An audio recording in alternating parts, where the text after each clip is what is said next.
View পাওয়ার জন্য। ওয়াল্লাহিল আজিম, আল্লাহর কসম। আসসালামু আলাইকুম, সবাইকে আমার পক্ষ থেকে আন্তরিক শুভেচ্ছা। এই বিষয়টি আসলে যেদিন হয়েছিল শনিবার দিন আসরের নামাজের পর আমি আমার বাসায় নামাজ পড়ে শুয়েছিলাম। সন্ধ্যার আজানের 15-20 মিনিট আগে হাঁটতে হাঁটতে বাজারে চলে আসছি। বাজারে আসতে না আসতেই যখন ঈদগার কাছে চলে আসলাম, তখন দুই একজন মুরব্বী ওদিকে যাইতেছে, একজন মসজিদের ইমাম যাইতেছে, বলতেছে, ভাই আপনাদের গোরস্থানে এই অবস্থা। আমি কি বলেন, কি কি অবস্থা আমাদের এই গ্রাম, এই জায়গায়, এই গ্রামে হরমুদুল্লাহ সাহেব, ফাজিল সাহেব, এই এত বড় গোরস্থানে এত কিছু হওয়ার তো সম্ভবই নাই। হাঁটতে হাঁটতে গেলাম, যাই দেখে 4-5 জন হাঁটতে হাঁটতে দৌড়ে গেলাম, দৌড়ে দেখি যে এই অবস্থা।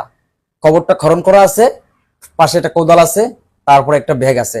ওখানে যে কবরের মালিক মাইতা, উনার শ্বশুর ছিলেন, উনার ছোট ভাই ছিলেন, আরো চাচাতো ভাই ছিলেন।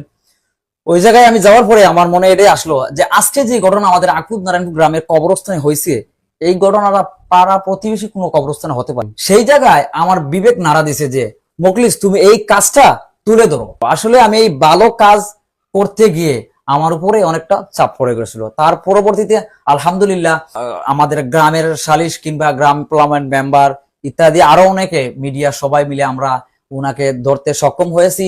আর ওদেরকে ধরার মেইন উদ্দেশ্য হচ্ছে, মেইন সোর্স হচ্ছে, ছোট্ট একটা বাচ্চা আমার ভিডিও দেখছে। এই ভিডিও দেখা বলছে যে কয়েকজন লোক এই জায়গায় বৈশা ওই বিষয়ে কথা বলছে, কাফন লাশ আনবে, কাফন আনবে, আর ওই ছোট বাচ্চাটারে অফার করছিল। যখন আমার ভিডিওটা সে দেখছে, দেখার পরে বলে ওই লোকরা ওই কাজটা করেছে, ওই সময় ওই জায়গায় দাঁড়িয়ে কথা বলছিল, তাহলে ওই কথাটা আমি মানুষের সাথে প্রকাশ করতে হয়, তাই ওই লোকটা প্রকাশ করে দিছে।